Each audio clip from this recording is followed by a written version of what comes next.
ready. Good evening, ladies and gentlemen. The meeting of the Rockingham Select Board, May 17, 2022. It is 6:25. Little technical issues going on here. There is a Zoom link that's on the agenda. You can get that off the rockbf.org website. Just click on it and it'll get you into the meeting or into the waiting room. That being said, I will call the meeting to order. First order of business is to approve the minutes of May 3, 2022. They are in your packet. I'll take a motion. Move to approve minutes of May 3rd, 2022. Second. Motion's been made to, and seconded to approve the minutes of May 3rd, 2022. Are there any further discussion, deletions, corrections, omissions, etc.? Seeing and hearing none, all those in favor would say aye. Aye. All those opposed, nay. Thank you, Rick.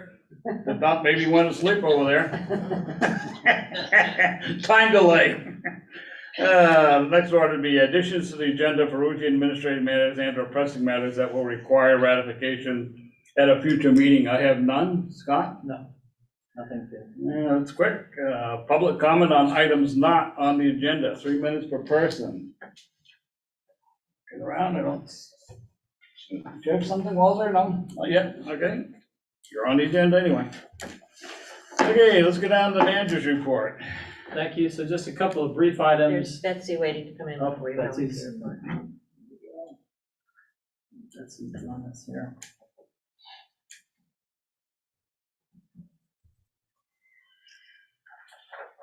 Okay, so just a couple of brief items. We had advertised for bids for a replacement of the recycling shed.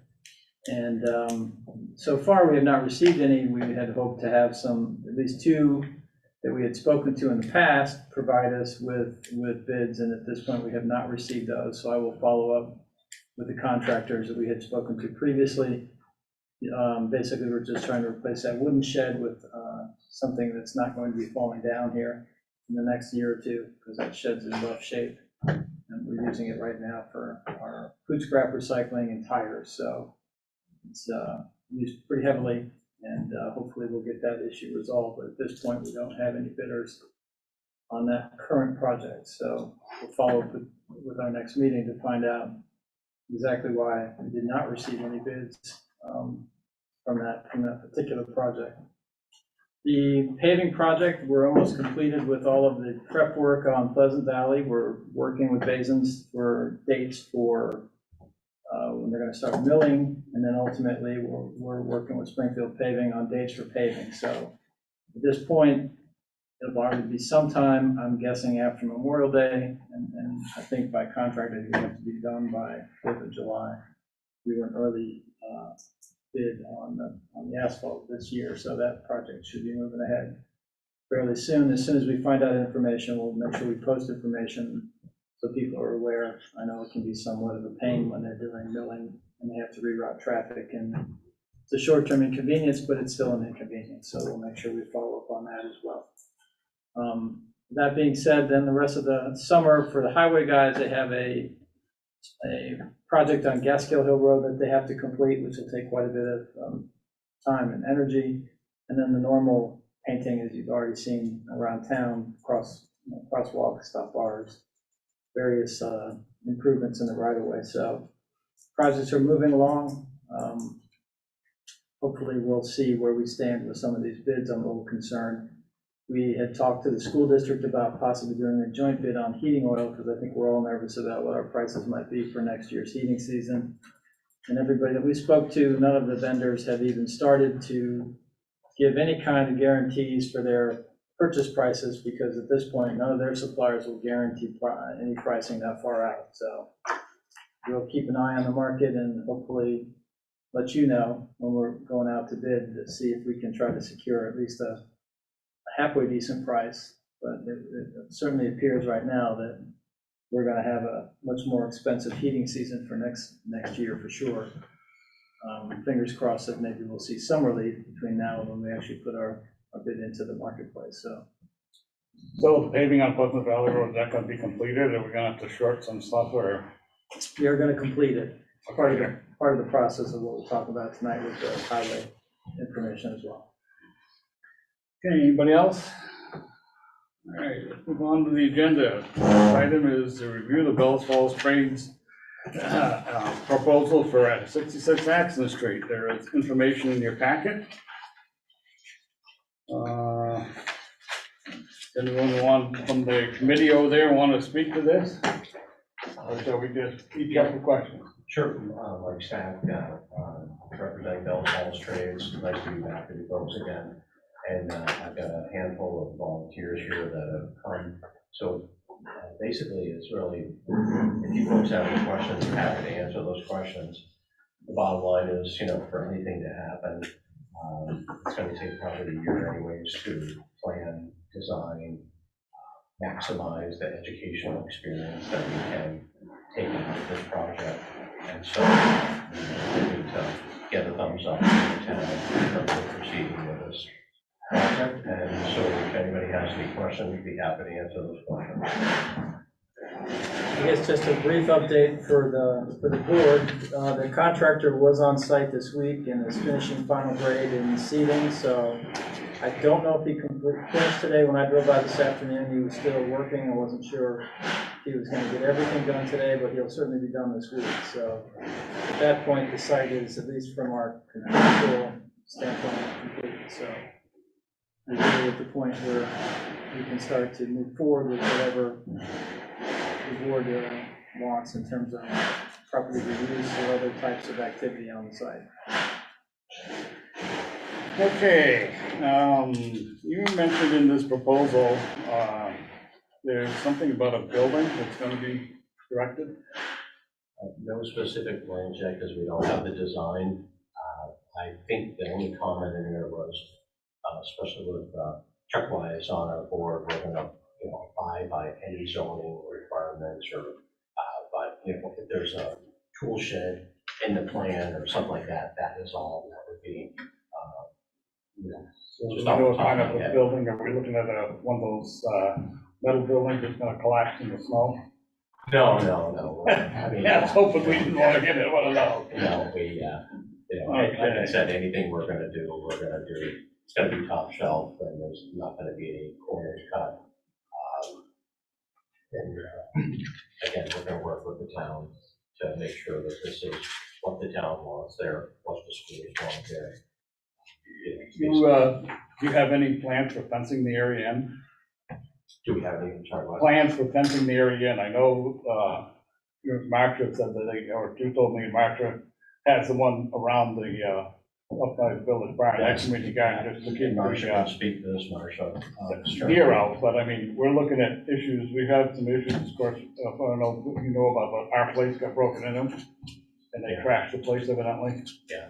I don't know who did it, but, we are having issues with that type of thing, and for this location, I don't think we need to see that place,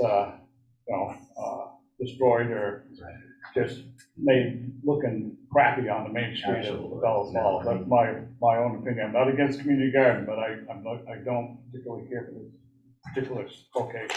Yeah, no, it's, the design is gonna require input from many people, the town, the schools, obviously the folks like Marcia who know how to coordinate the community garden. So again, this is gonna be a extensive process. That's why we'd like to kind of get the thumbs up now so that we can start to do it and do it right.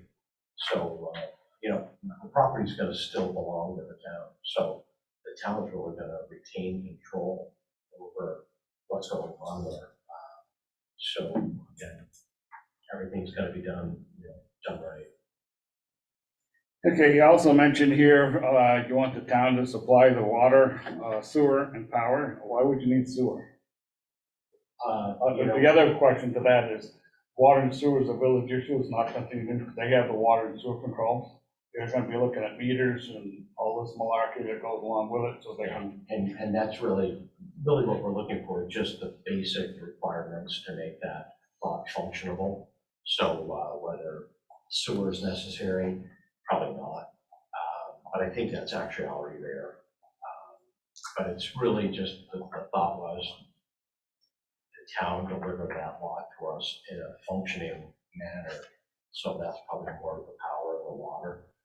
obviously we're gonna cover the expenses of those, but, it's gonna be the town's property, so deliver it, free of any contaminants, and basically in a ready-to-go state. Yeah, the connections to water and sewer is something the village will have to deal with, I imagine. But the power, that's stuff that we don't have money in we haven't planned for this in the budget No, for our funds, so, we hadn't programmed any more improvements beyond just what we've done with the demo and the grading, that was all under the contract. all under the contract. Okay. Gary, Yeah, so just for the town to deliver that free of contaminants, we have not pursued any type of phase 1 environmental site assessment, which would make a recommendation for phase 2 testing to determine any of those pieces. So, That could be done, but it would take time. time and money, right. are you saying that we should do that before we agree to this lease?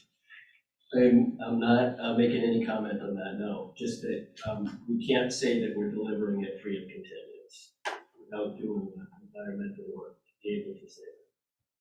How do you feel about that, Mike? If we're gonna be planting vegetables and things like that, I think we've gotta make sure that that's squared away. I mean, I think the reality is that kind of, anybody who's gonna wanna buy that lot is probably gonna require some kind of study on the land, so, whether that's something that, is gonna be driven by what we're doing, but again, this is all the kind of things that, as we go through the process of designing and planning, that we haven't delved into yet because we didn't want to put the time and effort into it if the town wasn't on board. Right. So, You don't think that raised beds could take care of that, Karen? Marsha, you're the expert. What are your thoughts in terms of? It's conceivable, you'd have to, but the raised bed would be able to drain if you had a. Yeah, hang on a if you minute, had Rick. barrier. I'm on the, I actually, I got into it otherwise, you just admit me to the meeting, I think Okay, Rick says he's in, so, all Trying to admit them now. right, I'm sorry. I think we got you, Rick. Yeah, you're on. Hang on. So, your thoughts in terms of what a raised bed help us from the standpoint of separating us from any kind of contamination issues? Not really. No, it would probably reduce we wouldn't be using the native soil, but we're gonna have to build soil one way or the other. But, roots go down. Right, I know, I was involved in school gardens and things in Rockingham, Maryland, and there was a lot of contaminants down in the harbor area there, a lot. And they were successful doing raised beds in some of the. They raised off the surface. No, they were on the surface, but they were, about this thick of soil. So, I mean, I don't know, I just know that has been done, now, I don't know if it was done properly. I think it would probably work just for annual vegetables if you wanted to have. Yeah. But root perennials or something like that, it might be. Be a different matter. Yeah, it would limit what you can do. Yeah, I mean, you're gonna need to bring in soil there, no matter what. No question. Yeah. Gary, Yeah, so I just, I was bringing it up just to say we can't commit that it's delivered free of contaminants, but it's not an industrial site. The building was there since 1834, so there wasn't dry cleaner there. There's not any indication that it's a real problem, but as you said, if the town was going to sell it, that work would be, there would be a phase 1 before purchase and sale closed, and then it would be up to the buyer, who's then protected liability to do the cleanup. So just for what it's worth, I don't believe it's a high-risk property and raised beds.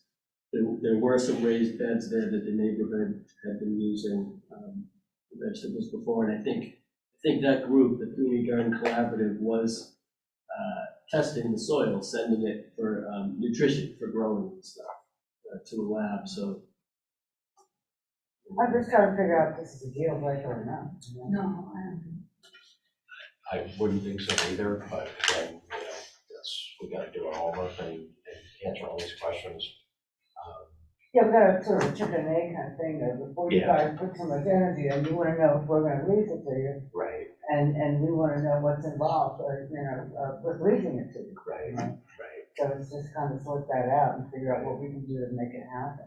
Yeah. I can't see any good reason not to do this. Yeah. I haven't heard one yet, I don't know if anybody has one. Anyone else have any questions on?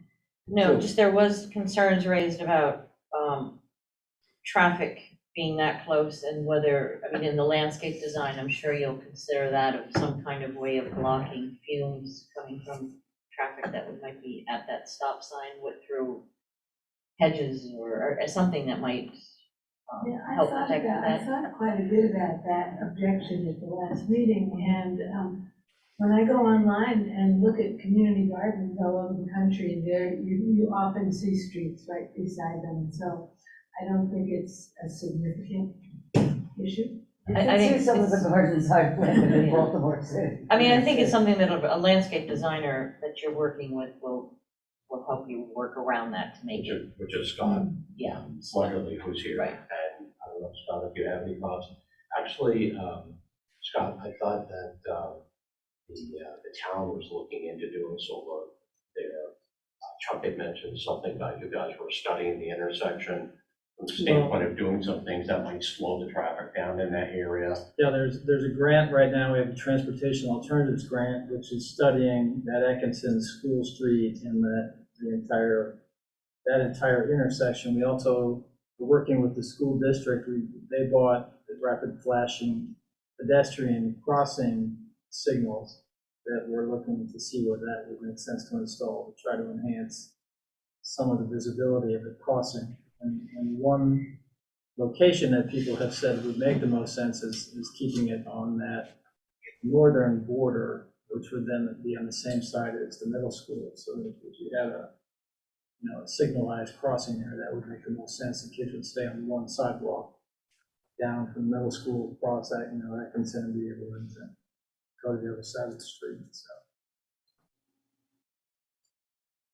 But it shouldn't impact too much on what's happening there from sight distance and other, types of activity.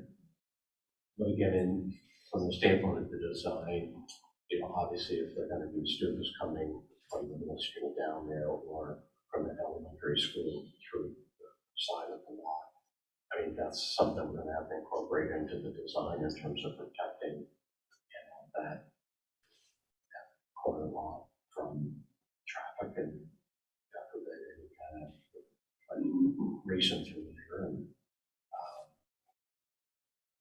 that should be something that we incorporate into, whether it's a stone wall on Atkinson Street or something that would protect not just students, but anybody that's working in that spot. Yeah, I'm sure Scott has probably plenty of ideas of way you can design landscape that attracts people and makes them slow down in a way that, that will help with that. I think the only thing you might find with contaminants is possibly lead paint chips that were there in the soil, but I'm sure that can be pretty readily remedied.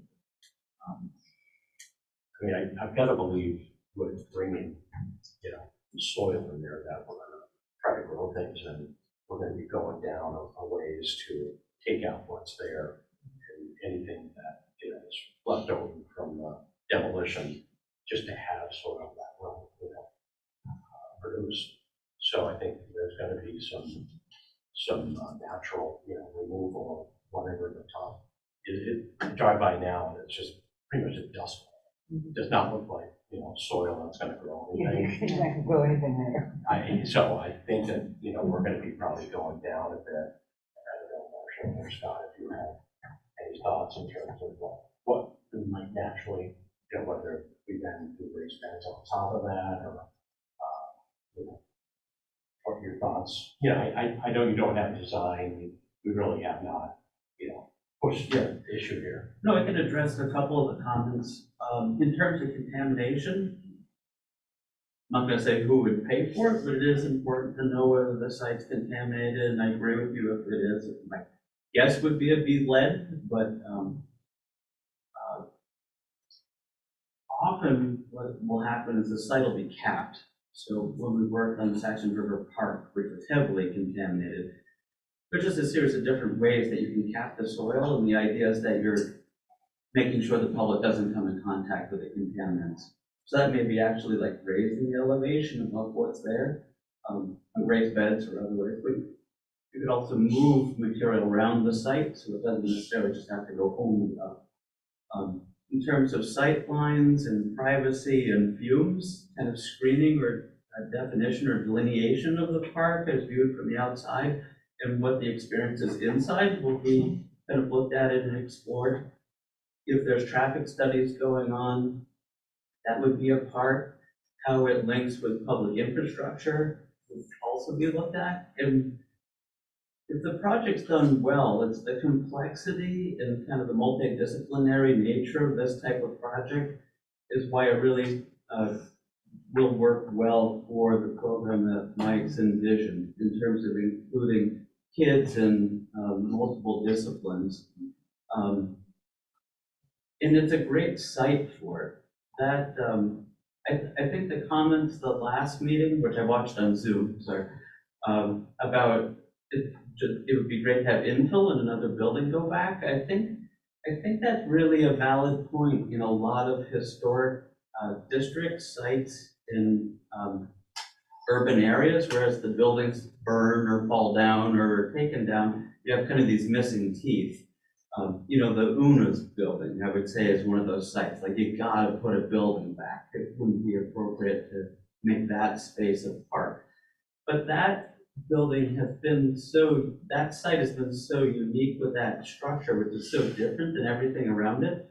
To me, the proximity of that site to the schools, and then also those houses around it, if the project's done well, and you take the time to look at all the various components and come up with a design that integrates all of these different facets, ideas, and concepts, I think you'll have really a jewel that will raise the real estate values of all the properties within walking distance. It'll be something, if you're looking for an apartment to rent or a house to buy, you can say, oh, the kids can walk to the schools, but they can also go to the park. Or, oh, if we're having a little picnic, we can go to the park.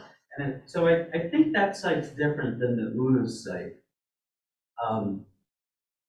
In terms of design details, it's way too early to discuss that because these projects have to come from the community. It's not just that the town owns the site, but it's important that as many people as have ideas can have a chance to speak and kind of weigh in. And that's important in terms of democracy, but it's also important to teach the students that are interested in this type of work, like, this is what this work is. Like, in the end, you might have like a design detail of a planter that looks fun on Instagram, but that's all the way at the end, you know? So that's kind of my 2 cents. I think a lot of the technical worries and problems that you're voicing are important, but I think the main focus of tonight's meeting, if I understand it, is like, will the town back the general idea? And I think it's a great idea for the space, given the intersection site, the proximity to the schools, and its relationship within walking distance of really dozens, if not 100 houses. I mean, I don't know how many people live within walking distance of that intersection, but quite a lot. The traffic situation, you mentioned people coming in, of course, school's not gonna be in session during the summer. So what are your thoughts on parking? It's kind of congested right there. You've got Greater Falls Pharmacy that parks all their employees on the street. They don't allow them to park in the parking lot, their own parking lot, just the customers going there. Yeah, again, if So- that's something that the town wants to And that's a incorporate. heavily traveled, you know, with trucks, and that's a truck route now, that's where, hopefully they're all supposed to be going that way.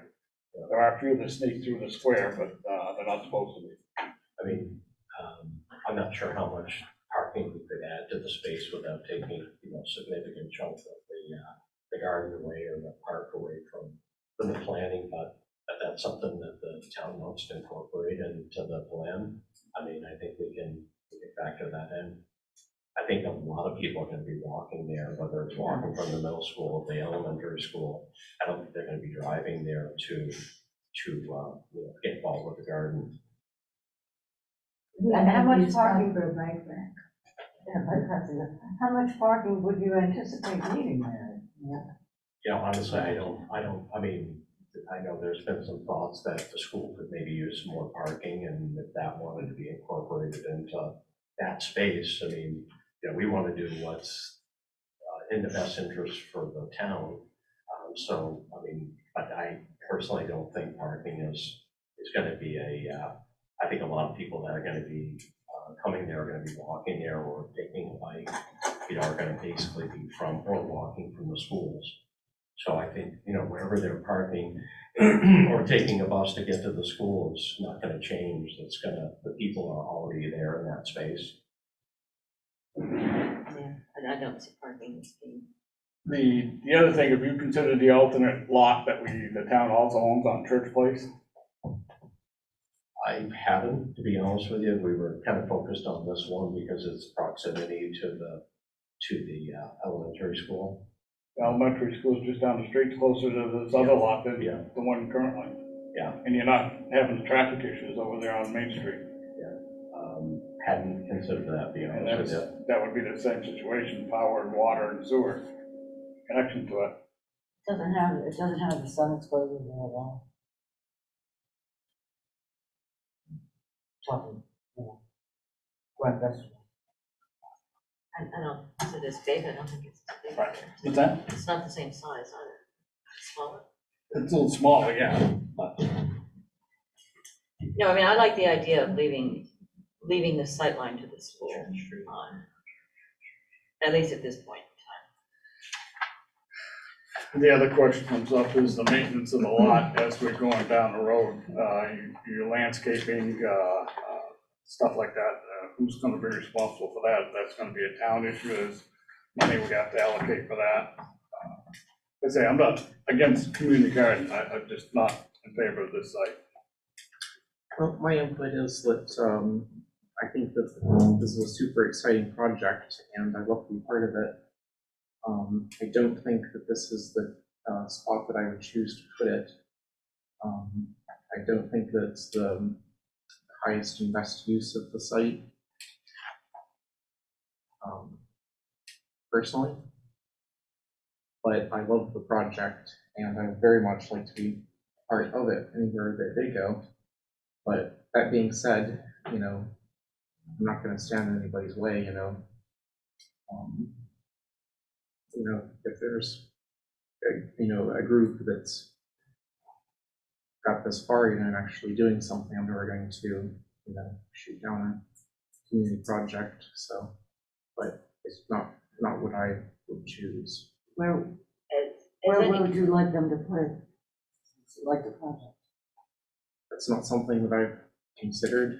I mean, that's something that they would have to look at, So Has anyone even, other than the school looking at a parking lot, has anyone expressed an interest in this site, considering construction costs are extremely high right now?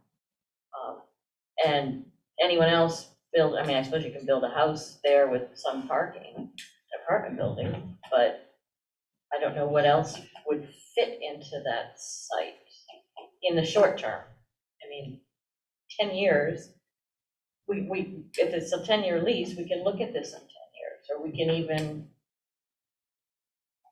I suppose you can even put in there something shorter. If someone's gonna offer the town a huge amount of money for that spot 5 years from now, and maybe we could go back, put that as part of the condition is, 5 years, at least we know. yeah. What do you think would be the highest and best use of that project? I would like and this is only conceptual, you know, I mean, it would probably take a few years before this would happen. But ideally, I would like to see a larger structure there, something that fills in and defines that corner. So I think that in a village setting like this, when you start breaking down those corners, you start to lose the definition of the streetscape. And when you look down School Street, that's the focal point. And having an end point there, I think, is just important to the visual aspect of the appearance of the village. So I would love to see something that incorporated some housing, some mixed use, you know, some use like a daycare facility is an idea that had been put forward. You know, so probably, let's say, you know, a three-story building, attractively designed. It's probably not going to be a private project. It's probably going to be something, you know, with subsidies, but with, you know, just as an example, you know, daycare facility on the ground floor, some kind of offices or nonprofits on the second floor, and 3 or 4 apartment units on the third. 4 units on one floor, boy, that's not. Rick, you haven't heard from you out in the Neverland there. You want to chip in on this? Thanks. I'm following the discussion closely. I agree with what Susan said, given construction costs and labor shortages and regulatory challenges. I think it's gonna be a cold day in hell before anyone wants to build a structure on that on that piece of land. And I also support what Bonnie said in terms of this being a group of people who are idealistic and motivated and well organized, and also willing to pay the town more than I think would come to it from any other use of that piece of land. So I'm in support. Yeah, and I don't think the two ideas are exclusive, because that could be something 10 years down the line that you're looking to, and it could be something the group could also get involved in. You know, start with this, and then you're into, you know, getting all of the pieces that have to be put together to develop a lot is also very educational, particularly for the high schools who may be going into the trades or into, you know, I think you could do both. Yeah. I just don't see in the I'm short not- term we're going to Yeah. see anyone. And I'm not against that happening that way. Yeah. I'm just putting it out there that there are options, and I think that it could be viable. You know, maybe not this year, in 10 years, very possibly. I mean, if a couple of years ago, someone had, you know, theorized about whether someone would have bought the Bellows Falls garage and paid money for the site and demolished the existing building to build a large structure on the site, would have said that that's impossible, but it is happening. So it's not out of the question that could work on that site. And then a great place for a daycare center would be on the Church Street lot, if anybody was interested in providing them with government funding. And that's it's just a concept, you know, there's lots of different possibilities. Just putting the idea out there, just to get people thinking that, you know, maybe you do go for 10 years with the community garden, but then just, you know, maybe just be open to the idea of changing the use of that site eventually. Do we need a motion? Given the history of community gardens, as far as I know it, they usually tend to start off with good intentions, and after 2 or 3 years, they kind of falter by the wayside. So, you know, you start thinking about a 10-year lease, and if 2 years down the road, all of a sudden interest disappears from this community garden, the town is then still tied into a 10-year lease unless we change the terms of that lease to go either do a 2-year lease with the option to extend it, yearly or by a certain amount of time. That way, if it doesn't materialize, and we lose the aspect of that lot, then, you know, the town's not tied into a 10-year lease. I would just like to say that their proposal is a little bit more than just a community garden. I too have seen community gardens start off with a bang and everybody kind of loses interest. It's a little bit harder than they thought it was going to be. They start not taking care of their plots. I dealt with this down in Putney when I reworked the gardens down there at the Putney Central School. There had been a large, very large, almost an acre community garden that had just gone to total pot. And that does happen. However, it looks, according to their proposal, that they want to be tied in with the schools and really offer educational functions there, which is a little bit more, it's hard to organize a community garden. I was been in that role, and, you know, hey, Susie, you haven't weeded this in 2 months. It looks like a mess, you know, your stuff is going over into pathways. It's hard to keep everybody in place, but it looks like they have something in mind that's much more structured and purposeful than just offering little squares of land to people that might want to grow some broccoli.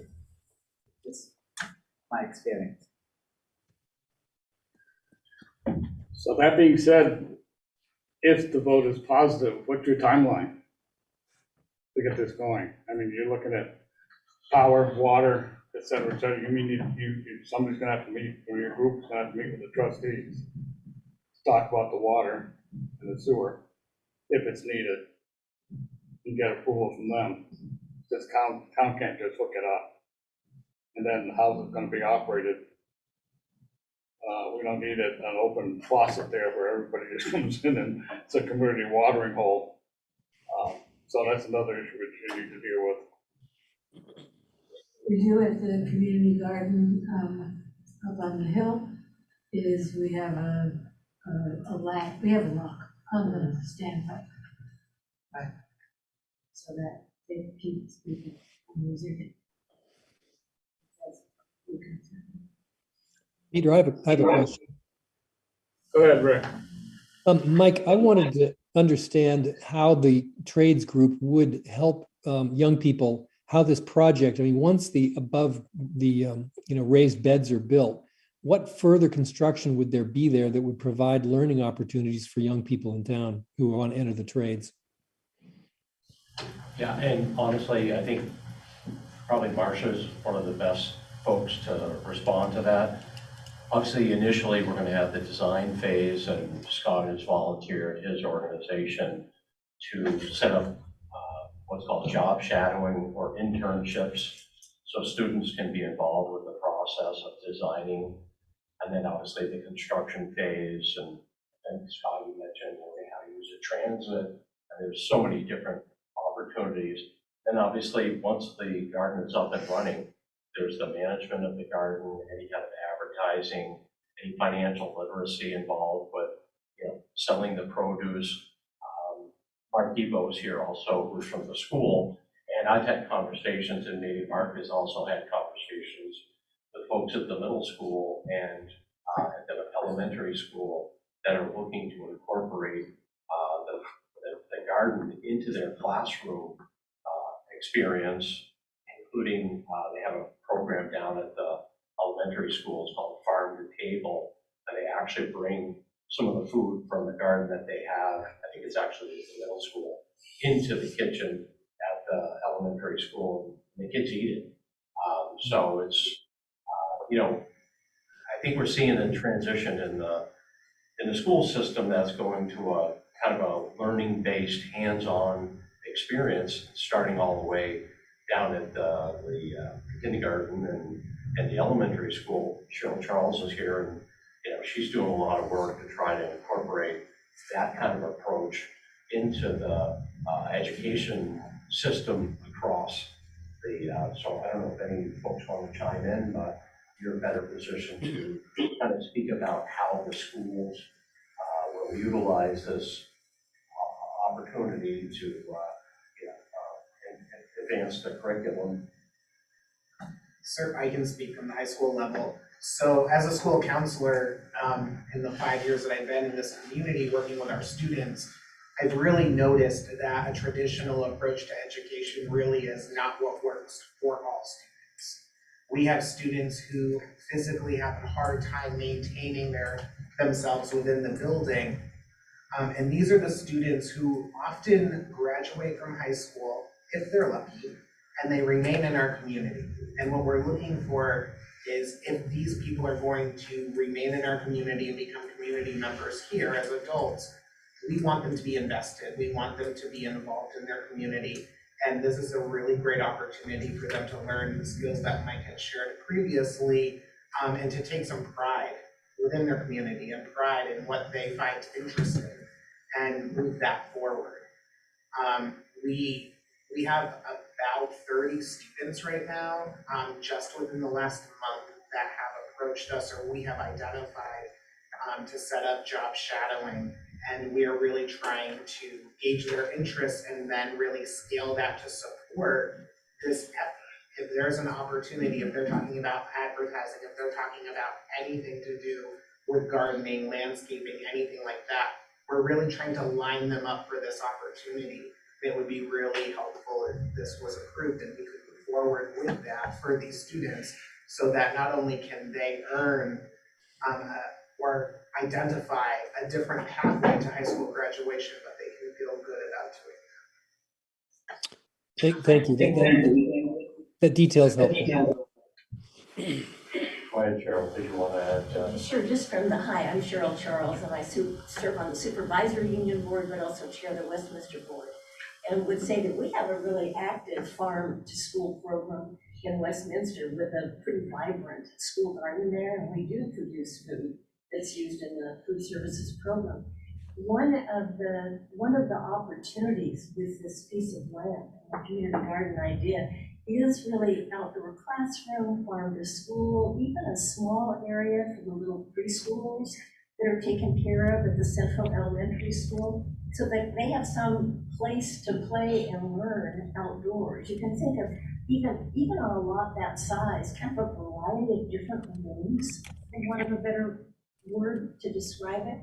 So really, to the point that you were making a little while ago, it's not just a community garden. That's a very important thing. But the instructional opportunities there, the teaching and learning opportunities that will really serve the kids in so many ways and the teachers is something that a lot of people are excited about. I've been meeting pretty often with Carrie Kennedy, the principal at the Central Elementary School, Jennifer Keenan, who runs the preschool program, and they and teachers there who've been doing the farm to school work really are excited about the possibilities. I would like to just add to that and expand on that. I did this work for years in Baltimore, in the inner city, where kids never saw even grass, right? I worked with teachers who incorporated the garden into their science classes, into their math classes. Kids started a little bean seed in a Dixie cup, and eventually we put them outside. They learned so much from this. These are really underserved, challenged children. I started working with third graders all the way up to teenagers. And I went every week to different schools. I went to every day to a different school and visited schools every week. This can be creatively brought into the curriculum in a way that is very, very effective. I just want to say I've seen it and I've done it. This is truly an opportunity to think about a classroom without walls, a classroom outside of a building, a classroom that will meet the needs of all of our students in one way or another. Okay, I think we've exhausted our discussion here, so there is a suggested motion. I would like to move that we approve the BF Trades Community Garden proposal at 66 Atkinson Street, and we instruct staff to execute the 10-year lease agreement using the terms outlined in the BF Trades proposal. We'll hear a second. I second. I'll second. Okay, motion's made and seconded. Any further discussion in short, please? We have quite a bit on the agenda tonight. Do you want to put a clause in here about a 5-year renegotiation? Does I that think make that's people part of happier? the lease agreement. I mean, I think when you get into discussions, they can, the town can, But the motion says by their proposals. The motion says I would say then I would add then, as agreeable to the town or something, put some clause in like that. Rick, you got any suggestions on how to deal with this 10-year thing? Sorry. I mean, I think we can just put in there something that, I mean, we're not just accepting their proposal. The town has to work with them. What works with us, what works with them. Okay. Is that an amendment? That's an amendment. All right, we need to vote on the amendment first and then the motion. So we have a second to the amendment. I'll second the amendment. All right, the amendment is that we will put some sort of a clause in working with the group and I assume the manager. Yes. Scott's trying to pay nothing. He's busy. You guys. Yeah, Work your well, way you through. can assign somebody to do it. How's that? We'll let you off the hook, but they have to work with the staff. So to change the terms of the lease from a 10-year to some sort of a multi-year or year-to-year lease agreement, if that's agreeable with you people to work something out. I think, we're gonna be flexible. We wanna make this work. We want the town to be happy with it. We're gonna figure out how to make it work. Yeah, I mean, there have to be conditions of, if this whole process fails, you don't want to be stuck to a 10-year lease. If Right. we get, someone's gonna offer us $500,000 for it, which they won't, if they did, we wouldn't be able to get out of it. So there's gotta be some kind of language in there that allows for that. Just to, when I presented this, I basically broke it down into tangibles and intangibles. You've heard a lot about the intangibles today. I don't think there's any debate on that. On the tangible side of things, the properties that abut this property on the grand list are quoted at about $7,000, the property value alone. So we're tabling $75,000, and that's significantly above, I believe, what you could secure for this piece of property. Nobody's gonna look at that piece of property and look at the lots around it that are assessed at under $7,000 and say, I'm gonna pay $75,000. So I think it's a very generous offer. And I think that actually, what I suggested was that you pay $75,000 up front. So if you look at that over time, that's over $100,000 that we're actually giving to the town, assuming, like a 3% interest rate, 3 to 4%, that's about $3,000 a year. That's about what you'd be receiving in taxes. Oh, by the way, at the end of the period, we still own the property. Somebody else doesn't own the property. So I think financially, it's an easy one. Okay, so let's vote on the amendment. All those in favor of the amendment would say aye. Aye. All those Aye. opposed? Nay. Amendment carries, so there will be some language you can work with the staff. So now we'll vote on the main motion to approve the trades community garden proposal. All those in favor would say aye. Aye. All Aye. those opposed, nay. Nay. I'm voting against it for the location. So motion carries 4-1. So you got your work cut out for you. Thank you, folks. Okay, here Foster House Theatrical Lighting Enhancement Bid Award. There is quite a bit of information in your packet. I think it's the thickest part in there. Yeah, there was a lot of detail, but I wanted to try to at least give you a narrative as we work through, because it's a large project and it has a lot of moving pieces to it, and I just wanted to make sure that everybody was comfortable as we went forward.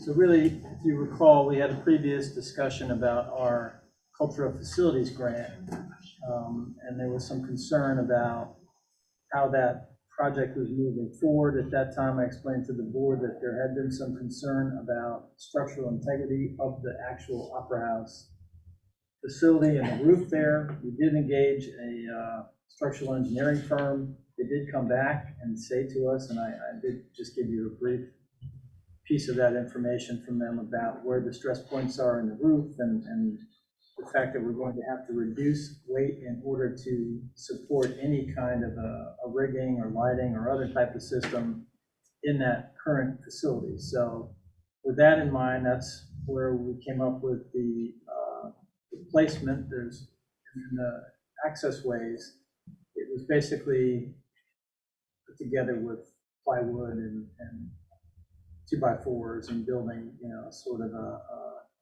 wooden walkway. And the proposal to reduce that weight and make this more structurally sound is to replace that with this aluminum system, which I had given you the specifications for. That project basically would be done with some of our, just our regular staff people. We're not looking to do a contractor to do that work outside of the proposal. So that would reduce some of the weights, take off some of the stress on the roof, and then enable you to then potentially look at this flight pipe system, which has an automatic raising and lowering. It has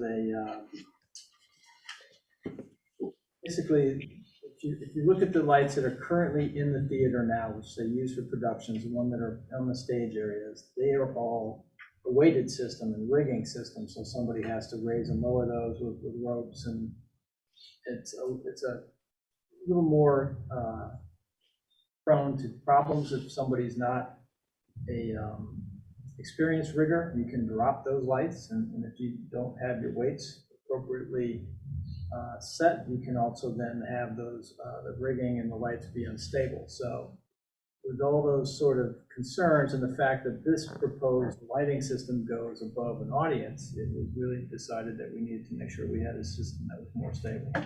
So that's why you see this fairly expensive, but fairly, it's a type of an installation that's fairly common in theaters that are hosting live stage and other events. So it's a little more involved than what we had spent on the stage lighting itself. It does provide some options to then enhance productions.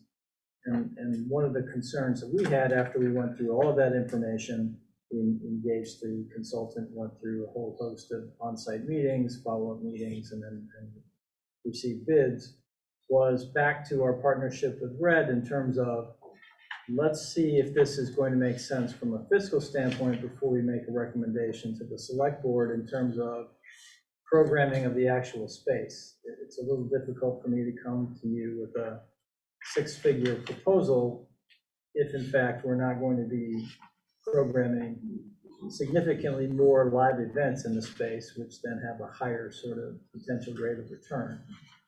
Now, that gets into a larger conversation about where we are with our current audience support of our movies, how we're working on you know, Red's been a great partner on getting some of our advertising and some of our sponsorships and some of our events are more cost effective because of some of their work, which we've appreciated.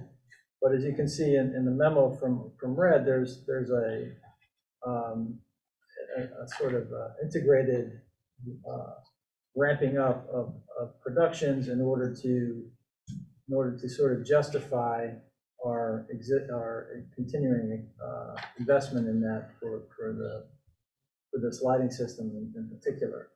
And then ultimately, there's still the other piece of this is we have a grant proposal, which, you know, is the $22,000, which is the original cultural facilities grant. So we did have a match for that.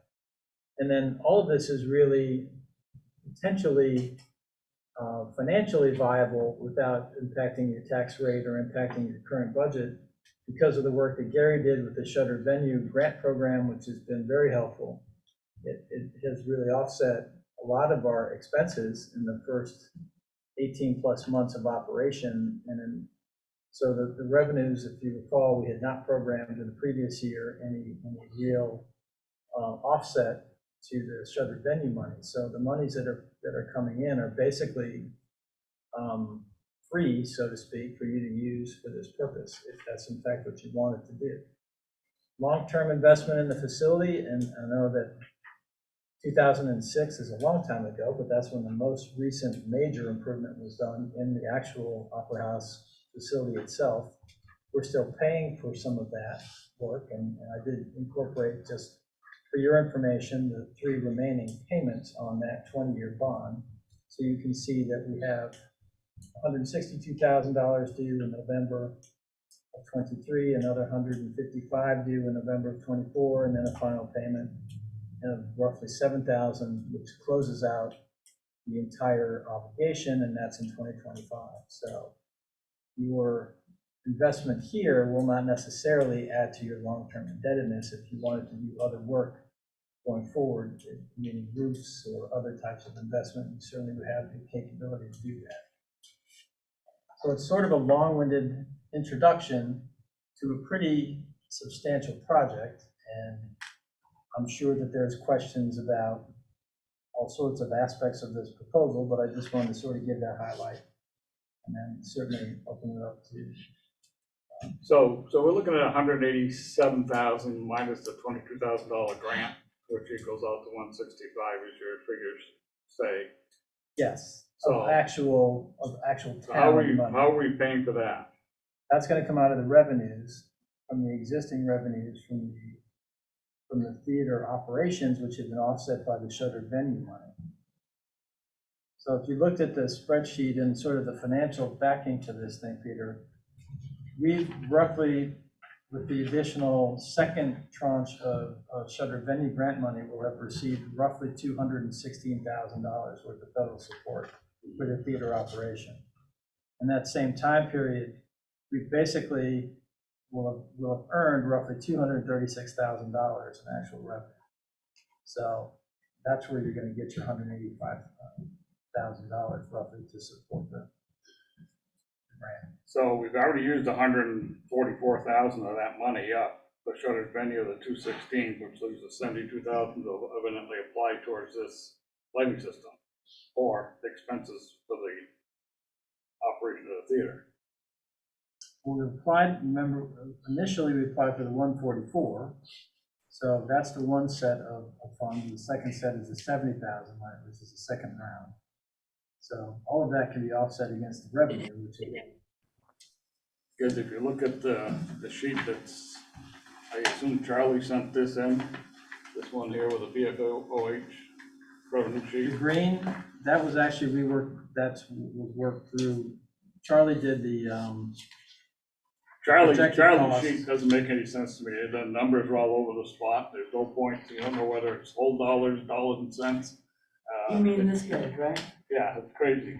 Yeah, I can't figure it out either. And I couldn't There's no figure out, comments. but looking at this first one, 90% of the revenue that's generated there is through movies and concessions. You're looking at rental revenue and event revenue, it's only $29,000, $30,000 compared to 100 and 200 some odd thousand there for the rest. And I realize they're projecting out there, but I just, well, since I we've guess been, as you said, it's a larger conversation down the road we gotta have whether we're gonna fund that operation or not, but. right. I mean, most of that only came because, again, we've only had limited live event programming. I think we've had a Right. couple of single night events and then one multi-day run with a live theater stage event. Well, So, the pandemic was still going on up until just a couple months ago, right? well, I would say June of 21, realistically, has been sort of what we've used as a demarcation for when people, that was sort of the end of the state of emergency. People started slowly coming back, but it has not been. Not really. The other thing too is that, with all the streaming going on now, that people, their attendance has been low at our movies anyway. I mean, you can pay $4.99 and stream it at home if you want, and sit at home. And, Well, nationally, definitely. The and movies that's are not down. helping us. I mean, Charlie's admitted to that Right. fact, so. Movie revenues are definitely down. And nationwide. so, But if you look at the per event, for a live event, we get $525 in net, after expenses, after income. Our movies, we're getting $20. So, I mean, live events bring in the long run, more money. So if you have more live, I mean, we try to break even with the movies, because we do it for public good, basically. Live events, we're not looking to necessarily make a huge income off the theater. No, I know that. We wanna be in balance as much as we can, and provide entertainment and also bring people into town to support our businesses. So, I mean, I think in order to increase our live events and to increase the quality of our live events, this lighting system will help, at least that's my view. Well, I'm not opposed to the lighting system, I'm just trying to figure out the financials. Right, and we're lucky that we have this, I mean, we're in this situation only because of that grant. Otherwise, we would have to come back and say we got to use, either additional fund balance or go and take on additional debt, which is. Could I offer some perspective? So I'm a big fan of Red. I went to the most recent live performance and it was about half full. That was the most popular night, was half full. And the lighting, I don't know whether we would have drawn a single more person if we'd had better lighting or worse lighting. I just don't see this as a factor in attracting people, whether we're going to have, I mean, the lighting that has been working there for performances for years and years. And I've been in those performances, some of them, and I work with David Stern, whom I admire greatly. But I just cannot justify 6 figures of our tax revenue, if this is coming out of the general fund, to do this lighting, which I don't think is really going to add one more dollar of ticket sales to any live event. I think the lighting there is excellent for the mid-sized town that we are. I would say it's not going to bring in people to exist, it's going to attract other types of live events that look at our lighting system or look at our theater and say, no, it's just not meeting my quality. I'm not saying it's going to change, say, a production. It'll make it easier for the productions to not have to climb those big tall things. But I think it would potentially open it up to others who want better lighting for their shows. Yeah, I definitely agree. And I kind of think,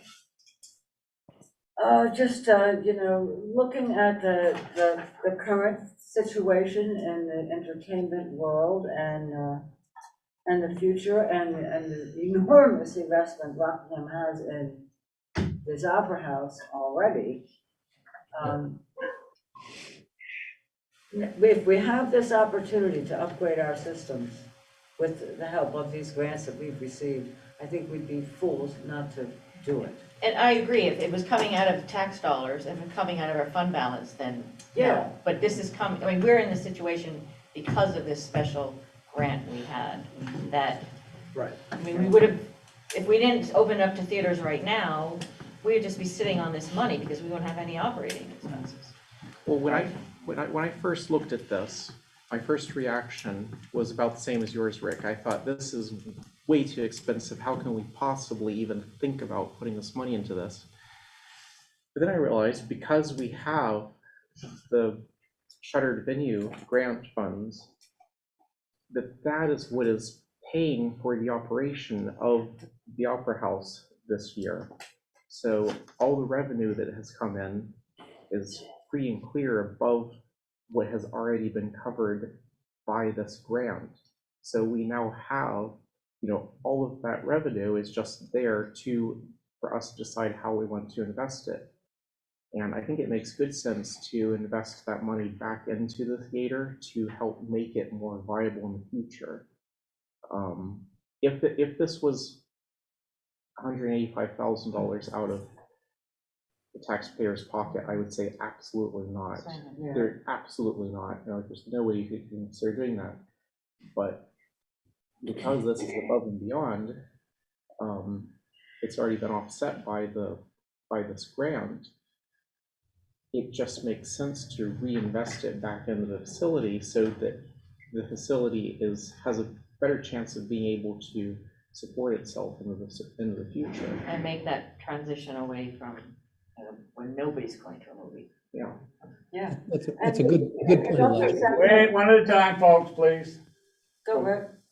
Good point, Elijah. I just would like to ask Gary, how much of the shuttered venue grant has already been allocated for work we've done?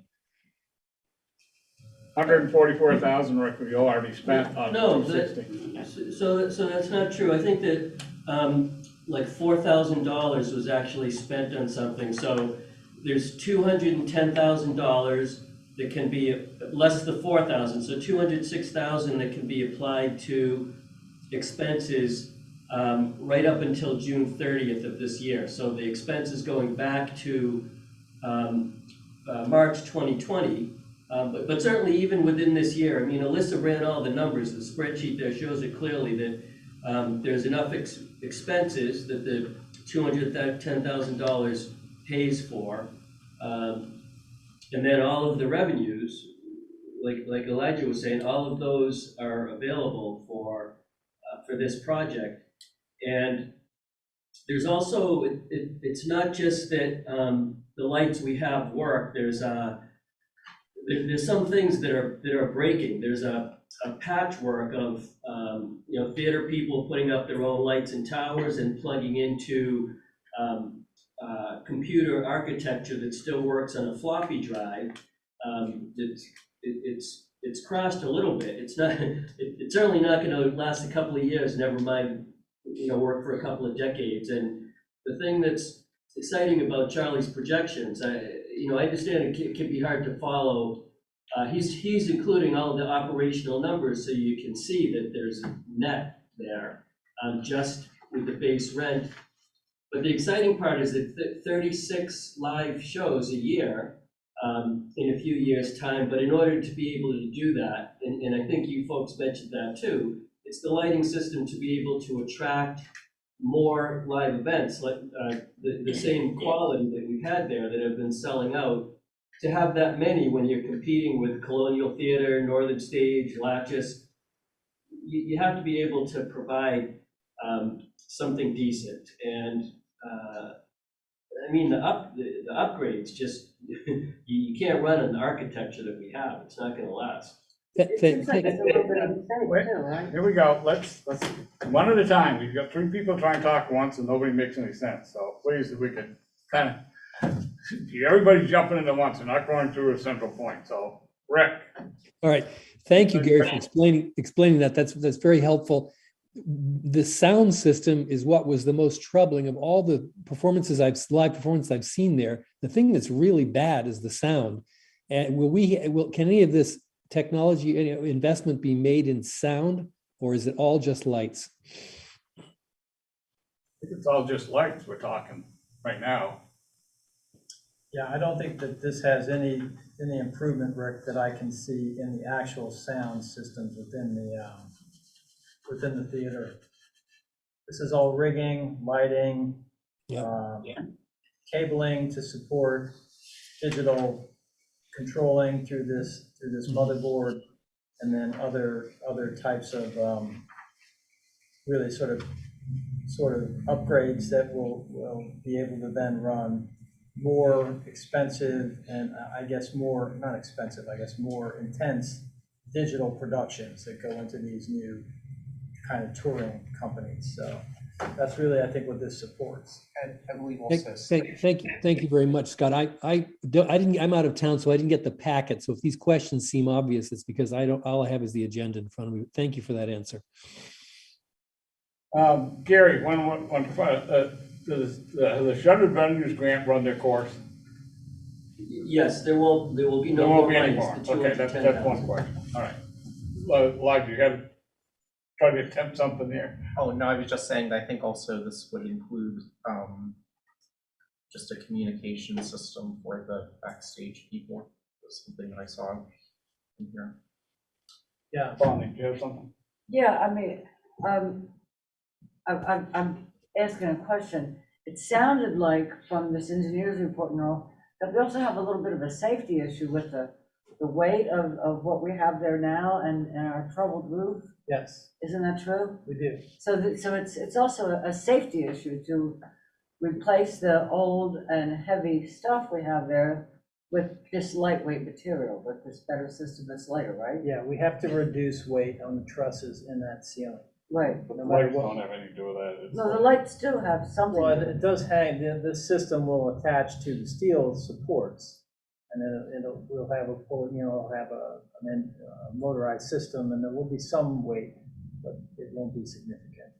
The real weight is to get rid of that wood access way and make it aluminum or lightweight catwalk type of system. Structure stuff, that's why they're looking at this aluminum. Right, catwalk. I understand that. So the lighting doesn't really. So it does, but the current lighting doesn't really add to the weight? Most of the lighting's in the stage, and so there is some, but it's not as significant. Okay. Something like what you got up here, there's not much there. And is that lighting being removed? The stage lighting stays. Lighting stays the same, Yeah. okay. That's on its own system, I understand. It is. You know, Mechanical system. Yeah. It's more easily manipulated. It's not as tall, obviously, because the stage only has so much. So do we know what the catwalks are costing? I don't know exactly how many feet because we'll have to do it in stages, so we'll probably, at this point, I don't have a real number on exactly what that's gonna cost. And the labor is gonna be supplied by We're our gonna do it inside our our own. house. people. Just get numbers together here, that's all. Okay, Gary. Yeah, so just the, don't want to discount Rick's comments, and the original cultural facilities, when that existing conditions was assessed, the sound was one of the issues, but it wasn't as, the reason this is an expensive problem is what you guys said, the lightweight in the ceiling and having lights, 100 feet in the air that are lowering and raising above an audience.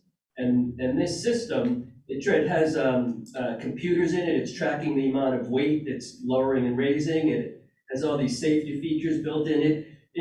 Any part of it runs into anything, it immediately stops. It's a very sophisticated, well-designed system.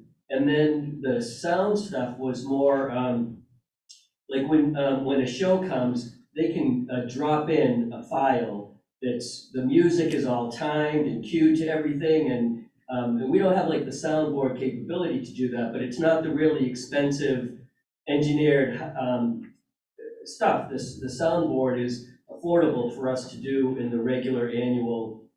We can do that over time. This $210,000 opportunity is, this is the expensive piece, what you're doing here. Thank you. Rick, anything else before we get No, try to get it up? One quick question. Gary, you said it had to be spent by this June. That can't be right. Did I mishear that? So the expenses that are eligible for the Shuttered Venue Operators Grant are expenses up through June 30th of this year. Yeah, and Scott and Alyssa went through all of the numbers, and those expenses are earned by June 30th easily.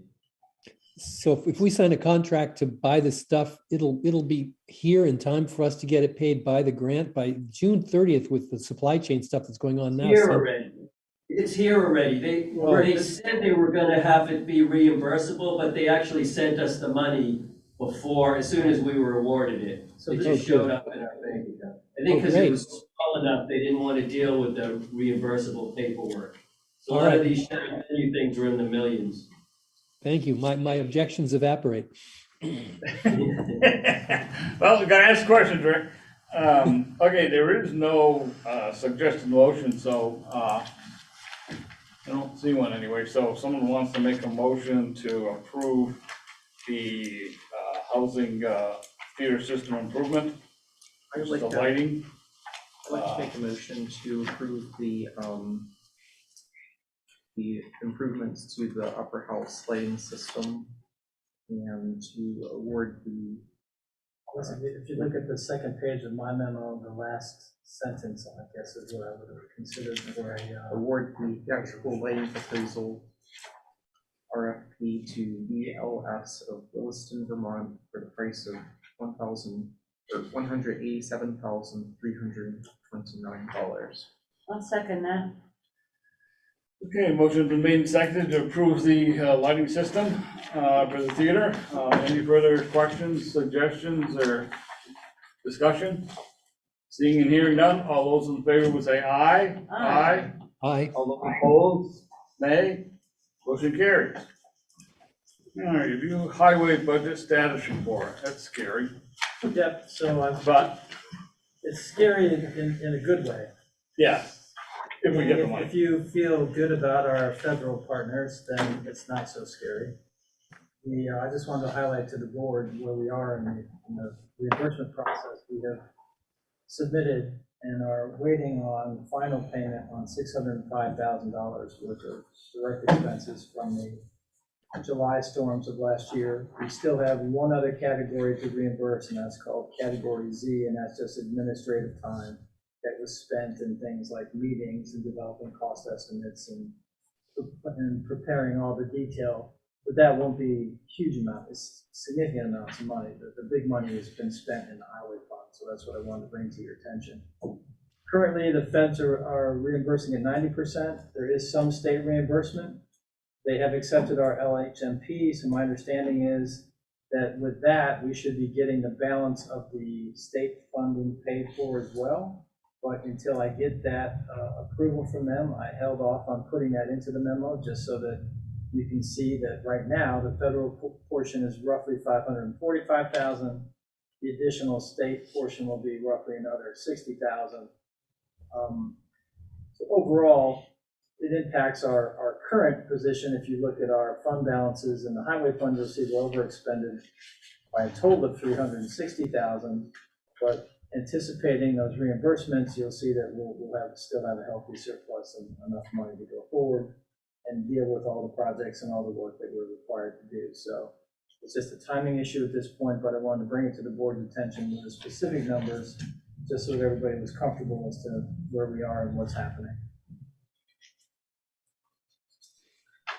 At this point, FEMA has not rejected any of our submissions, so all of these numbers are based on accepted project worksheets that have already gone through the state process and been approved, and now they're sitting at Region 1, which is the FEMA federal approval process, and at this point, nothing has been denied. So I'm just waiting for the federal bureaucracy to finalize their payment portion. The state would be 5% of the remaining 10, is that right? I believe on this event, they were gonna do, if you had a full LHMP, I believe that they will do the full 10%. A full 10%? That's what I'm waiting for them to confirm. Oh, okay, good. And they did approve our LHMP very recently, so. Okay, any questions? Rick, you all set? All set. Okay. Because diesel prices are only going higher. Well, I know that fuel prices are up, but I mean, the other thing that just scares me is the repair work. I mean, we're 60,000 bucks over. We estimated 115 because that's what we usually run, and we're up to 172,000 now. No, but we've always been over on that. We've always Not that underestimated. much. Pretty close. I think we went back, maybe not that much, but pretty close. Yeah. We've always, It's a good Too little item, amount, I'll make a that- note so that maybe. Well, basically, it's a 5 and 6 year old truck, so there's 3 of them on it that pretty much make up the biggest bang for the dollar, that's Right. unfortunately. There's one in there for almost $28,000, that's that one that's going, if we ever get the new one. I know. So I think there's 2 other ones in there to make up the other 29,000. That's the difference, we're way over. Right. Okay, let's move on to approve the 2022 summer meeting schedule. It's in your packet. Couple of things, I just wanted to make sure, I know everybody's looking to schedule their summer holiday plans and other plans, and also we wanted to schedule the meeting house event. So I just wanted to run this by the board, and if these dates work, we'll post it accordingly. Could you read the dates to me? I didn't get the packet. Yep, so the first one, Rick, is Tuesday, the 31st, which is the next tri-board meeting. Right? Then the regular board meeting for the select board would be the 7th of June. Got it? The July meeting would be the 12th of July. The Okay. August meeting would be at the meeting house, that's August the 9th. And then The February meeting would be Tuesday, the 20th of February. And then after that, we move back to our regular schedule of 2 meetings a month. So then Okay. for that 12th meeting, normally that's a trustees day, so they're gonna move to the 19th. Yeah, I've requested that they move theirs too. Okay.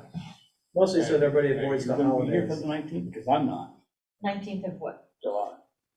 The 19th? I mean, I thought it was 12. 12th? No, I will not be here the 12th, but I can call in. Oh, I I can mean, come in by computer too, hopefully, if they still got the yeah, I mean, Wi-Fi. I'll be in Vietnam possibly, but I can call in. Yeah, the only reason I did that is try to avoid the meetings right after the holiday weekends. They're kind of difficult for folks that are trying to, plan those. 4th of July and Labor Day. So no one has, the other question I had is, how come we're only having one meeting in September? Given the amount of meetings we've already had with the tri-board meetings and our regular schedule, I think we can probably drop one more meeting through our summer schedule. I mean, I have no objection to it, but I Right. mean, usually we have June, July, and August, and then we go back to 2 meetings scheduled in September. Right. We have a lot of meetings. Well, it also follows. that You got more Tuesday- meetings than we got, but that's your, Well, the collective we have a lot of meetings between the tri-board meetings, our regular select board meetings. I know some of you folks are doing other, committees and things. There's a lot of meetings. For the 12th, I'm just wondering who's gonna run the meeting, I mean, I could run it, but I won't, Well- probably won't. Oh, you I won't mean, I don't be even know if I'm going? going for certain yet, but if I am, I can be on Zoom. Okay. I can be on Zoom too, but I mean, it's kind of weird running it from Zoom, but. And can you remind me of the August date again, Scott? The proposed The 9th. August date was the 9th. The They're all 9th, okay. Tuesdays. All right, good. Thank you. And we could have that whole meeting on Zoom. I mean, Rockingham's one of the only towns in the state of Vermont that had in-person meetings through COVID. A lot of people are still doing I know, Zoom surprisingly, meetings. there are still places that are not doing any input. Susan's So- right, I'm surprised at the numbers. Yeah. We could do a full Zoom meeting for that meeting if there's For too July? many people traveling for July. Sounds good to me. But you I mean, certainly- and then there's no So- worrying about who's in this room. Right. So, is everybody happy with what we got here, what's proposed? Sounds good to me. All right, mark your calendars. So we're gonna do Zoom on July 12th? Well, we can do it, We'll have Zoom set up, but it certainly. But you if can wants to have, run it you know, remotely or there'll whatever, be- We'll make it work. Rick should be here, right, the 12th I'll of be- July? I'll be there on the 12th. I'll be there on the 12th. Yep. Elijah will be here, so they have three sitting here, The and important then one, Sue and I will be just coming in off of Zoom, that's all. the one that's important is the meeting house meeting, because obviously that's, a little difficult for. Well, you said you can run the meeting through Zoom? Sure. Oh, okay, I thought you said you couldn't. No, I didn't say that, I said I Okay. could. If Wi-Fi still, where I'm staying is still in vogue up there, should be, but.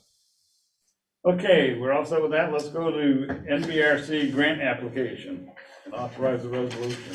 Thank you. So this is one of the many requested pieces of funding for our train station project.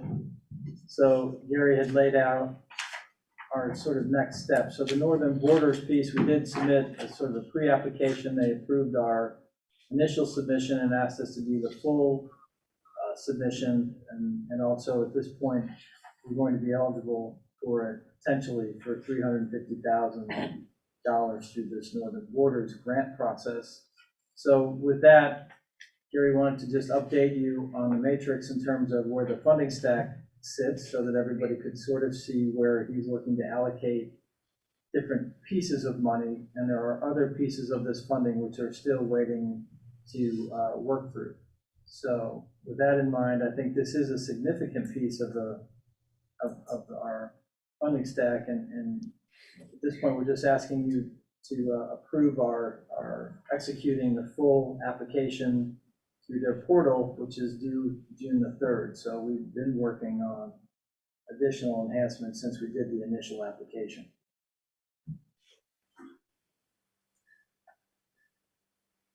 Hey Gary, you wanna try and straighten us out on this stuff? I mean, I follow some of this, but I mean, Yeah, so the idea is that, we have a few phases to, secure all of our funding. And we were advised, we talked with every funding source to get their sense of what they support. And Northern Borders in particular felt it was a good approach to, look at mostly acquisition first, and then come back to them for a larger chunk the following year, once the town owns it, and some of the, thornier planning issues like the NEPA process, leases with the state, once all those are squared away, folks will be a lot more comfortable with granting the larger funds. So for the acquisition for this phase, there's $350,000 we're looking to Northern Borders for, $200,000 from the Downtown Transportation Fund. The taxpayers have contributed $75,000 through town meeting vote, and USDA for a $50,000 grant. And there's a couple of nuances there. One is that those funding sources are all, none of them have been announced or awarded yet. So Northern Borders is going in, but when that application goes in, we won't know about the Downtown Transportation Fund. They canceled their April board meeting when they were supposed to make the decision, and so they now are not deciding until June. USDA is, they wouldn't normally be deciding April. They've just been calling, asking clarifying questions. They're not to the point of awarding yet. So we have the flexibility. We have plenty that we can do in the project with acquisition and doing some of the outside work. There's something like 4,000 square feet of bricks that need to be reworked. The masonry work, there's some foundation securing where a bulkhead door got wet and soaked in. There's so there's things that we could do or that we could put off. The brickwork, if we didn't get some funds, we could put it off. If there's enough money, we could do some window restoration through the folks that did the windows on Popolo, Woodstone, I think it's called. But anyway, so we have some flexibility. The important thing is that we have enough funds there and enough matching funds to do the acquisition. And so that's where we're at. okay, well, trying to analyze this numbers you got thrown in. Down at the bottom, you have NBRC, 350,000 federal, but then you can look up the three NBRCs, actual, if you add up to 425,000. The ETF you show on there says $200,000 state, but up above it only adds up to 150, I think, 125. So I'm just trying to add those numbers so you can come out there, unless I'm missing something here.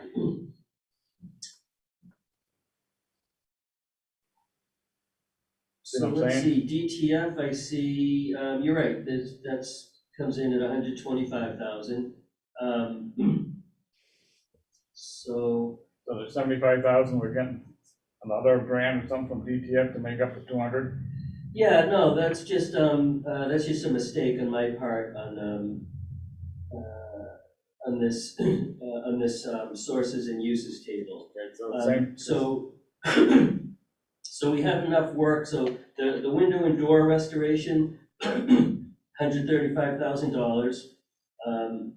The brickwork restoration, probably come closer to $50,000, but $75,000 allows some contingencies, like some of the bricks go down below the surface, they go right down under the pavement. And it's impossible to tell what's under there, how many layers of brick, what needs to be stripped out. So there's some contingencies in here. Foundation bulkhead repair will probably come in less than that. The canopies, the canopy estimate was $275,000, so likely the mistake, I mean, the money that I left out should be shown, like, that's the DTF contribution to canopies would be that 75,000. But at any rate, the idea is that by July, we have a picture of which grants we have. We know the acquisition has to happen, the foundation bulkhead door has to happen, and the other items we can do as funding allows, and it'll move us further along. Okay, Rick, you don't have any, that's, you get your surprise when you get home or whatever. Can't wait. Okay, Well, comments? I just have one question. When would we close on the building, Gary? July? So that we would close probably October 1st, or there's some dependencies there.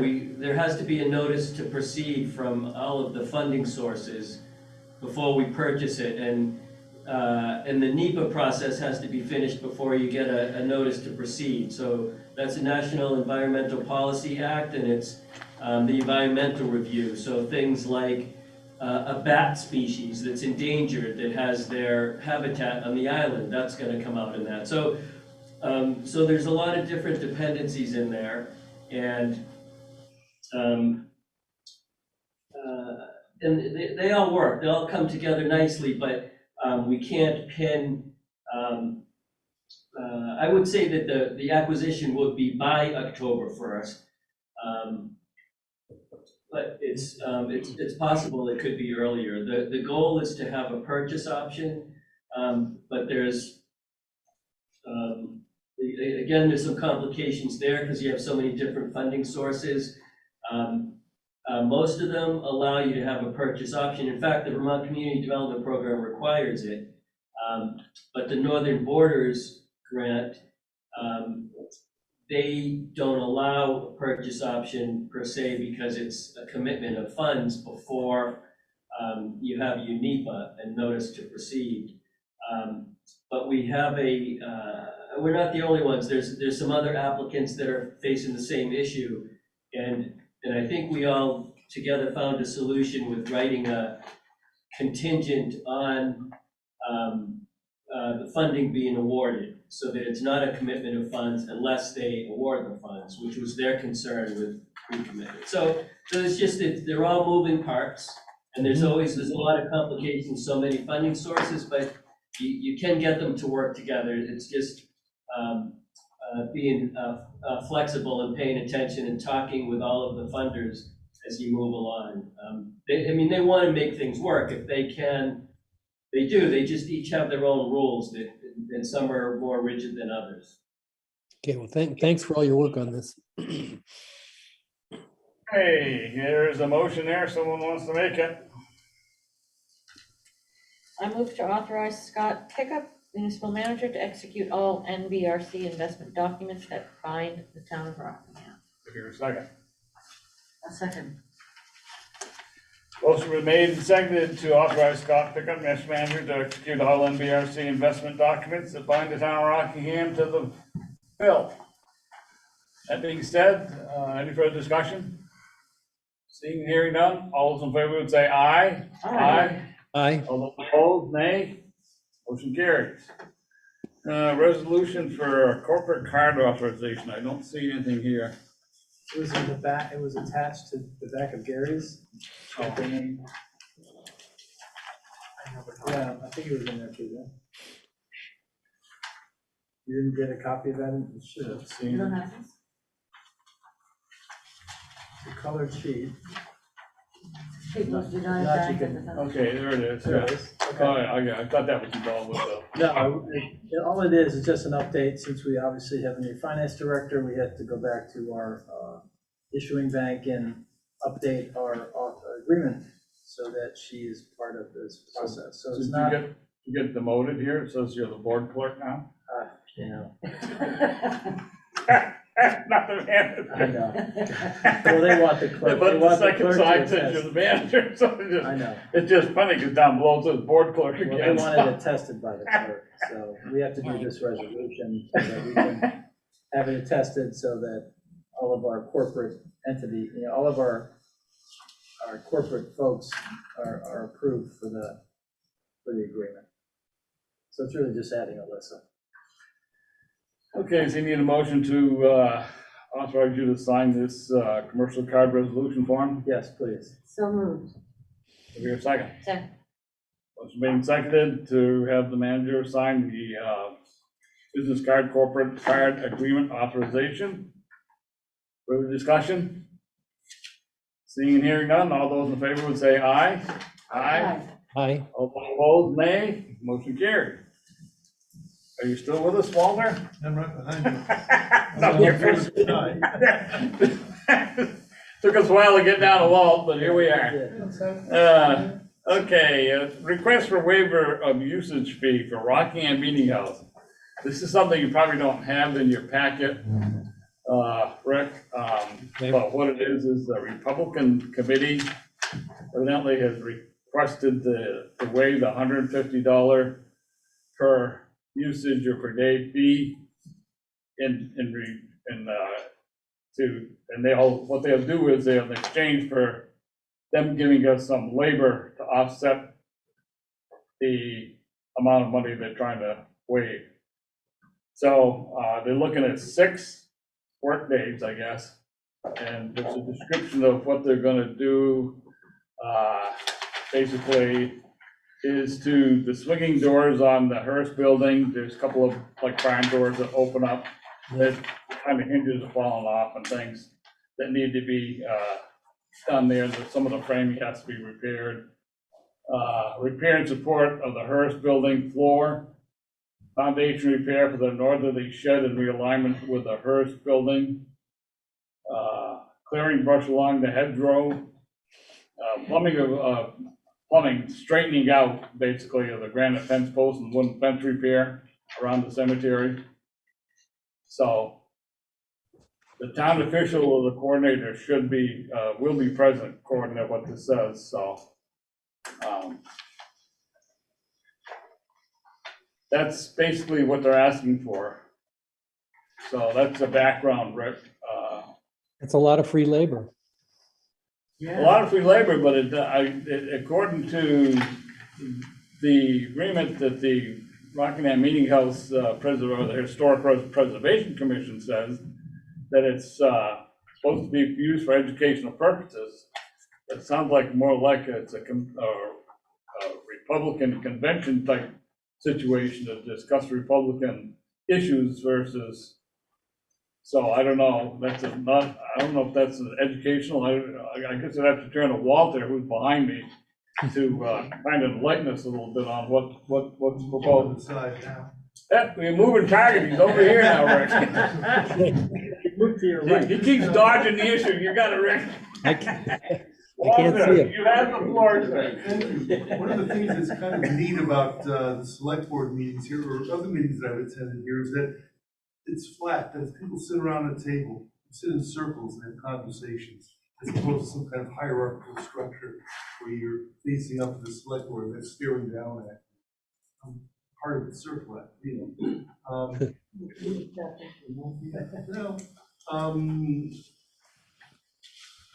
This issue came up when Bill Morse approached and asked if it's possible for the town Republican committee to use the meeting house. And of course, as any civic or any organization that might want to use the meeting house for a legitimate legal activity, we do have a process in place and policy statement in place to apply for the use of the meeting house.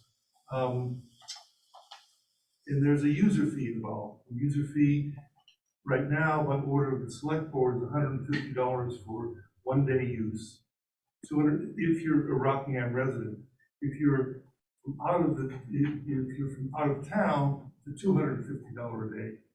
So I cannot, in my capacity as simply the coordinator of the Historic Preservation Commission, waive the fee that the select board has set. So what I recommended to Bill was that, because I understood that that's a pretty hefty, you have to pay for monthly meetings, that there are opportunities perhaps to do some of the, if you will, non-technical preservation work. And when I think about non-technical, there's something about working with 200-year-old clapboards that takes a certain skill set that they would not perhaps be engaged, but you have issues with the first house, for example, where the doors are starting to fall off in a very bad way. At times I get nervous when docents or when I go to open up the doors because they are not plumb at all and the hinges are not in good shape. The fence is literally, the fence that separates the meeting house from the graveyard. When I walked it a few weeks ago after the winter, there are more pieces of the pickets that have just fallen off because they're rotting. Those are all pretty expensive propositions to have to fix. And at this point, at least, we don't have the funding in place to do the work as it should be done. So I suggested to Bill maybe make a proposal and see if in exchange for the use for just a regular Republican committee meeting, some evenings or some afternoons, that that they could exchange labor and do some of that sort of non-technical conservation work. That's the background. So, don't you have to have a historical person that does the repair work, or we could endanger? Well, that's what that's that issue about the technical aspects. The fence has over the years has its own history where there, if you will, the stuff that's in the fence right now, the fabric of the fence is not 200 years old. Much of the fence is probably no more than 50 years old. It's not to say that we can just go in and put in a vinyl fence, but to do that kind of carpentry work does not require the same level of expertise that a conservative carpenter would need to have in order to do some of the clapboard work or some of the work on the frame of the main building itself.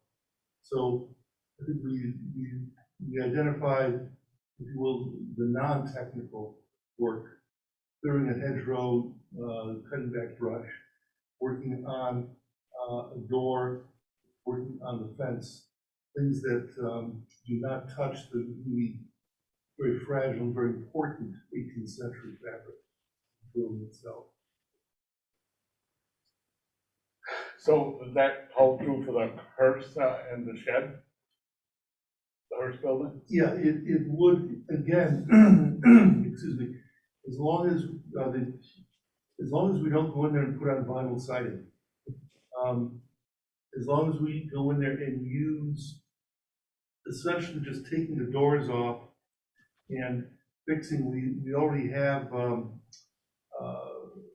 the specifications by an engineer as to what needs to be done to fix the posts on which the doors are attached. In their wisdom, the original carpenters repurposed posts. And when they repurposed the posts, they positioned strategically the notches from the repurposed posts, the notches that were in the hand-hewn beams, right where they put the hinges. So we have hinges that are literally holding doors, and the hinges are sort of in midair almost. The fascia boards are carrying the weight of the doors and not the posts. So what would be required, and this has been spec'd out, and this is all within historic preservation specifications, take the doors off, fill in those notches with Dutchmen that could then hold the door, hold the doors more securely than what they are right now. again, it's been spec'd out by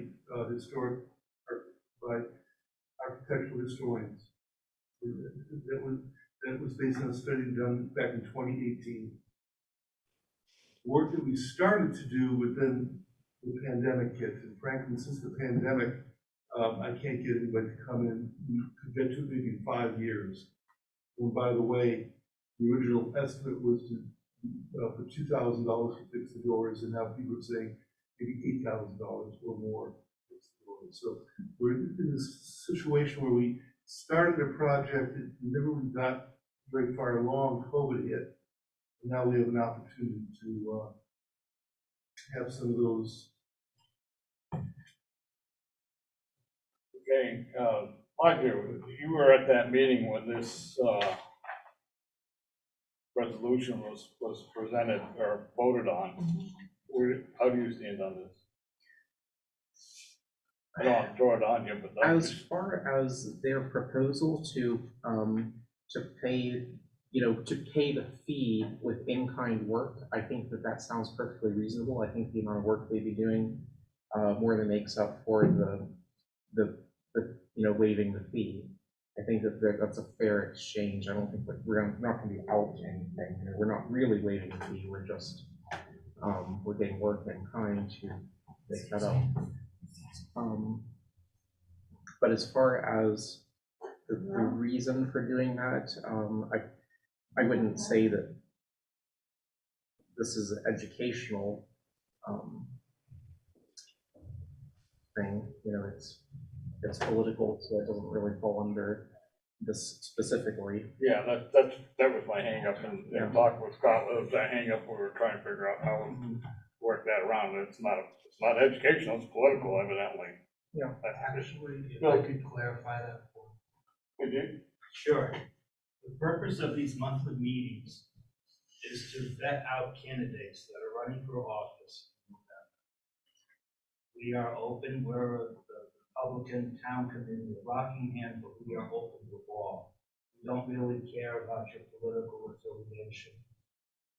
We just want you to come interested, willing to learn something with an open mind. So our next meeting, and if you approve this proposal, will be this Saturday. We have 2 candidates. Both of them are running for representative. One person, both people are from Westminster. This forum, or this meet and greet, is open to everyone. It is to educate them, the voters, who is running for what office, and to have an opportunity for attendees to ask questions. And what better venue than the Rockingham Meeting House, where Rockingham, as a democratically run town, is formed. So I hope that clarifies that issue of education, because that's our main purpose, to bring awareness as to options in the election that is coming up in November. That's why this is for 6 months. 6 monthly meetings. What is our precedent for having any kind of meeting at the meeting house that's political in nature? As far as I know, I've never heard of one. This is the first time. It's usually used for weddings and. Yeah, weddings and, school trips, they come up to go through the building and have the historical relevance explained to them as part of their schooling and stuff. College, same way. Or, visiting bus tours and things that come through. But not for a political gathering, so to speak, although Bill says that it's open to the public, but if I understand it, if you're not a Republican, you can't vote on the candidate anyway, so. Yes, you can. Actually, you can. Vermont, Oh, you can? Okay. I'm neither. I vote for whoever I feel like voting for. In a so. primary, you can vote, if you're a Democrat, registered as a Democrat. You can vote in a Republican primary, but you can't vote in both of them. Right. Okay. So again, there's no limitation as to who comes through the door. Right. Our purpose is to educate the voting public. Okay. Sue, you have any? No, that answered my question, because that was my question. Okay. Yeah. Rick, any comment on that? Well, it strikes me as something like what the League of Women Voters used to do, is have candidate forums. As long as no one is barred because of their political affiliation, I think it qualifies as a civic use of the structure.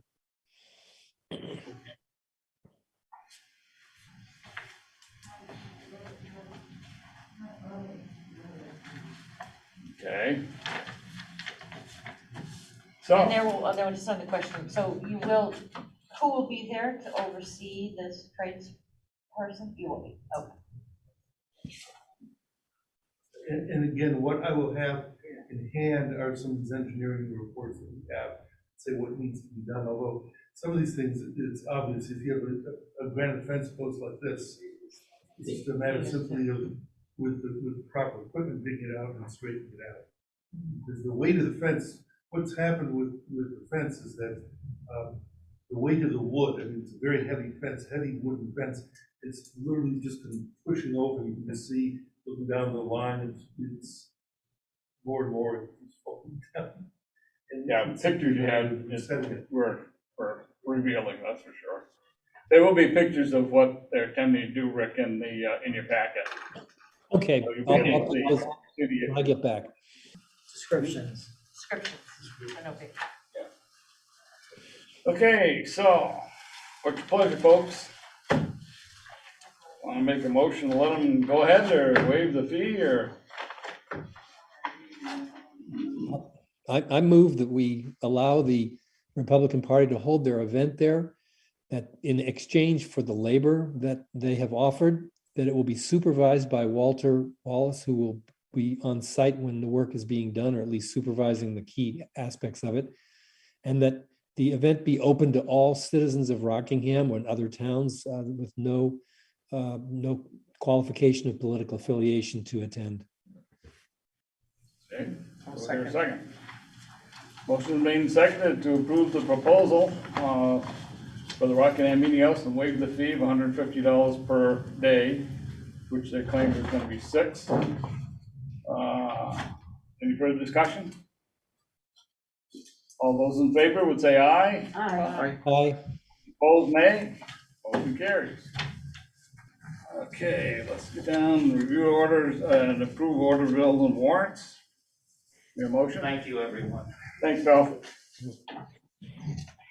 From a preservation point of view, thank you for considering this. It's really quite challenging to keep buying and sold together with that house.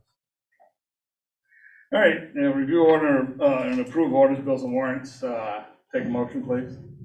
Somebody? Move to approve orders, bills, and warrants.